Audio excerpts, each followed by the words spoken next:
नमस्कार, मी प्रीती। आवाज इंडिया मराठीमध्ये आपल्या सर्वांचं स्वागत आहे। नजर टाकूया आजच्या टॉप 10 महत्त्वाच्या घडामोडींवर। आगामी स्थानिक स्वराज्य संस्थांच्या निवडणुकीच्या पार्श्वभूमीवर भाजपमध्ये पक्षांतर्गत हालचालींना वेग आला असून भाजप प्रदेशाध्यक्ष रवींद्र चव्हाण आणि सहसंघटन मंत्री शिवप्रकाश यांच्या सोबत घेतलेल्या बैठकीत मंत्र्यांवर नाराजी व्यक्त केली आहे। अनेक ठिकाणी भाजप कार्यकर्ते आणि पदाधिकाऱ्यांची कामे वेळेत होत नाहीत।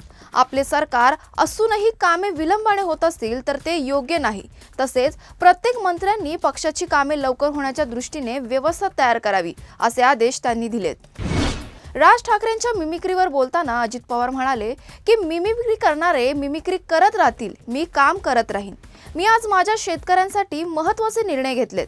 मिमिक्री कोण करतंय हे आपण ओळखलं पाहिजे। पूरग्रस्तांना मदत कशी द्यायची, शेतकऱ्यांना दिवाळीपर्यंत मदत पोहोचवणं हे माझं टार्गेट आहे असं अजित पवार यांनी म्हटलं आहे। राज्यात अतिवृष्टीच्या पार्श्वभूमीवर दिवाळी आधी शेतकऱ्यांना मदत देण्यास सरकारकडून सुरुवात करण्यात आली आहे। सरकारने काढलेल्या ताज्या GR-नुसार काही जिल्ह्यात 480 कोटी रुपये वाटपास मंजुरी दिली आहे। त्यामुळे शेतकऱ्यांना दिवाळीपूर्वीच आर्थिक मदत मिळण्याची शक्यता वाढली आहे।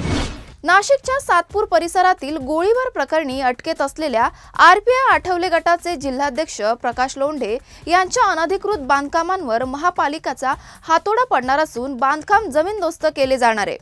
नाशिक शहरातील वाढत्या गुन्हेगारी विरोधात नाशिक पोलिसांनी धडक मोहीम हाती घेतली आहे। त्यात आता महापालिकेने ही उडी घेतली असून गुन्हेगारी पार्श्वभूमीवर असणाऱ्यांच्या अनधिकृत बांधकामांवर कारवाई केली जाणार आहे। जळगाव जिल्ह्यातील मुक्ताईनगर व वरणगाव शिवारातील पेट्रोल पंपावर गेल्या आठवड्यात सशस्त्र दरोडा टाकण्यात आला होता।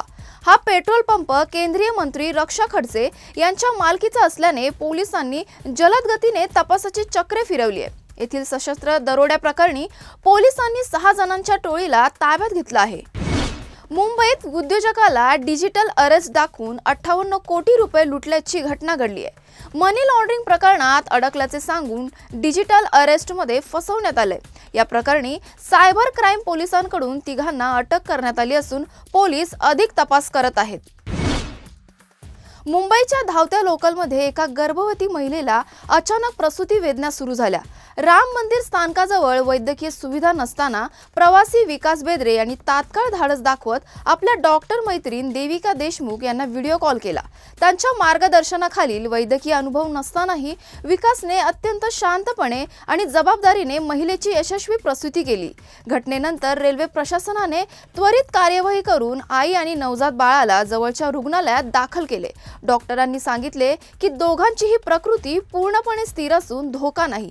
या प्रसंगामुळे विकास बेद्रे यांचे कौतुक होत असून संकट समयी दाखवलेल्या त्यांच्या धैर्य आणि संवेदनशीलतेला सर्वत्र दाद मिळत आहे। पुणे जिल्ह्यातील बिबट्यांच्या वाढत्या हल्ल्याच्या पार्श्वभूमीवर उपमुख्यमंत्री अजित पवार यांनी घेतलेल्या बैठकीत मानव वन्यजीवन संघर्ष कमी करण्यासाठी पुणे जिल्ह्यातील 50 बिबटे गुजरातमधील जामनगर येथील वनतारा प्रकल्पात पाठवण्यात येणार आहे। त्याचबरोबर बिबट्यांची संख्या नियंत्रित करण्यासाठी नसबंदी करण्याचा प्रस्ताव केंद्राकडे पाठवला जाणार आहे।